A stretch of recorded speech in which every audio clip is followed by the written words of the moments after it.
Gipantasyahan nako ang igsuon sa akong asawa.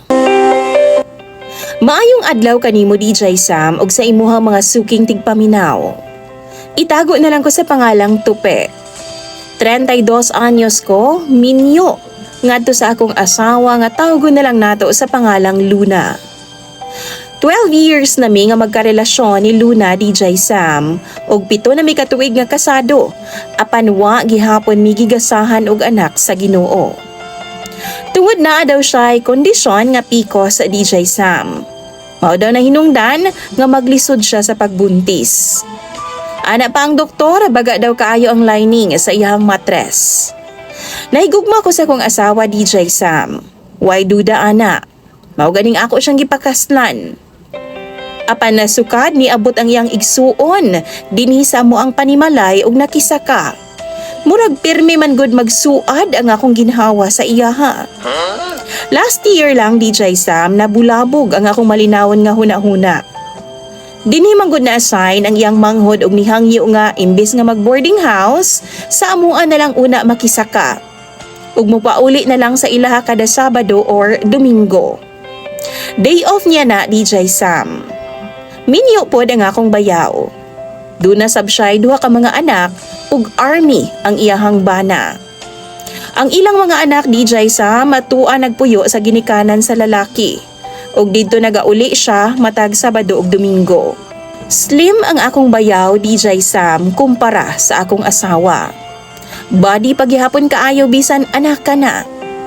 Napay nilaktan nga murag nangimbita og bugno sa kama. Basta makakita ako sa iyaha DJ Sam, makapalpal gyud ko. Iniglakaw bitaw niya, gamiton jud nako na iyang panty, pampalubag loob. Ambot ba DJ Sam? Sa kwarto, panamastamasan jud nako na iyang mga gamit. Naamang gud siya mag-star sa pikas kwarto namo kay duha man ka kwarto ang among bay. Construction worker ko DJ Sam ug akong asawa usa ka teacher. Pero muuli gyud ko maudto aron nga makakita sa mga pribadong gamit sa ako ang bayaw ug ako dayong pahimuslan. Kung mabuntis pa lang lagi na iyang hinumulan o hinayhay nga panty DJ Sam, mga nakay na unta siguro ron. Usahay no makonsensya pod baya ko, labi pag magtan-aw ko sa akong asawa matulog inig kagabi. Sukad ni abot pod ang akong bayaw sa amo a DJ Sam, ganado na kaayo ko makipag-sex sa akong asawa. Pero dili tungod sa akong asawa DJ Sam, kundi tungod sa akong kaibog ug paguna-huna pirmi sa iyahang manghod nga akong bayaw. DJ Sam, di jud na ako mapugngan ang akong gibati. Mahumaling gyud ko sa iyaha. Plano na akong istoryahon na lang gyud siya kung unsa akong gibati para sa iyaha. Apan basin dili ko niya magustuhan ug masuko siya nako. Basin unyag makahibaw ang akong asawa ug maguba pa hinuon ang among kaminyuon. Pero DJ Sam, di man gyud nako mapugngan. Naglisod nako sa akong sitwasyon karon. Unsa may angay na kong buhaton? Tambagi daw ko ninyo be, palihog lang.